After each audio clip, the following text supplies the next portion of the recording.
గ్రామ పంచాయతీలను మున్సిపాలిటీలో విలీనం చేయడాన్ని సవాల్ చేస్తూ దాఖలైన పిటిషన్లను కొట్టేసింది హైకోర్టు. ప్రభుత్వం తీసుకొచ్చిన ఆర్డినెన్స్ ప్రకారం విలీనం జరిగిందని తెలిపింది హైకోర్టు. పాలనలో భాగంగా చట్టాలను తీసుకొచ్చే అధికారం అసెంబ్లీకి ఉందని స్పష్టం చేసింది న్యాయస్థానం. రంగారెడ్డి, మేడ్చల్, సంగారెడ్డి జిల్లాల్లోని 51 గ్రామ పంచాయతీలు విలీనమయ్యాయి.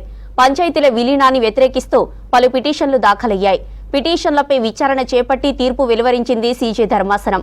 దీంతో మున్సిపాలిటీలో గ్రామ పంచాయతీల విలీనానికి మార్గం సులువైంది.